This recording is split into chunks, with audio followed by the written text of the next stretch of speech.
Kevin, Taylor Wall's day, obviously. He hits the homer. He has the two unbelievable defensive plays, the double play turn, and then that slide and grab in the eighth. I mean, what can you say about the day he had? Yeah, pretty spectacular. That play at the end of the ball game or in the eighth inning with Hicks, putting together a really good at bat, and the ball goes right through Poche's leg, and Walsey comes out of nowhere. Just a spectacular play, but he did a lot of things to really help us win the ball game.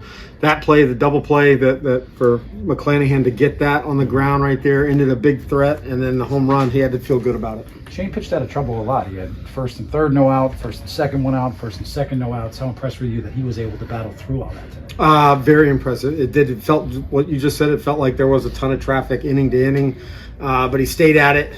Stayed, kind of within himself. Didn't try to do too much, and just made pitches. And when he needed strikeouts, he got the big strikeouts. When he needed ground balls, he got big ground balls. It wasn't a lot of big hits either for you in these two wins. I mean, to grind it out like that, to split the series, it had to feel good for the first time facing these guys. Yeah, it feels good, especially with the way their pitching came in, and I mean their starting pitching was really impressive. So to be able to split a series, we should be feeling pretty good.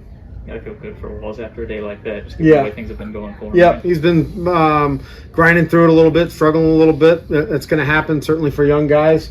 But he's a confident guy, and I think that he trusts in his ability, continues to put the work in, and it's nice to see him get rewarded today. Do you think you saw Shane kind of kick up in those pressure situations, stuff-wise, or just locking in? No, just kind of locked it in. It didn't look like the tick in velocity or anything. It was just making quality pitch after quality pitch, not trying to get too ahead of himself within the at bat. Like you got to execute the pitch before thinking about the next one. Sure. You've been looking for offense in the seventh, 2 runs on 4 walks and a hit by pitch. Yeah, look, I mean, you will. I mean, look, if I know we didn't knock the cover off the baseball, but walks can be big. I mean, there's got to be a lot of patience in there. I was really impressed with Ramirez's at bat to go up there.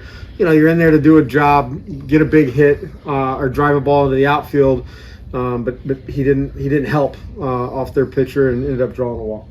In the big picture, given the way the series started, how pleased are you to get a split here? Good. I mean, I'm happy with the way going down 2 and then coming back and finding 2 ways to win games, and feel like we had a pretty successful homestand.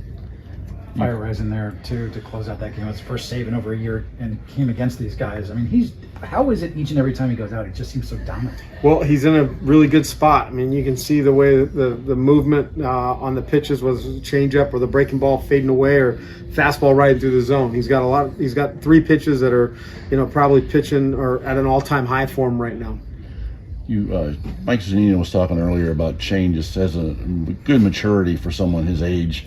Do you see a lot of that come out today when he's dealing with guys on base and stuff like that? Yeah, I think you have to. I mean, there's a lot of pressure. It was a loud crowd, and it's a division, opponent. So you got to have the ability to walk off the mound, take a deep breath, and make big pitch after pitch. Good. Thank you.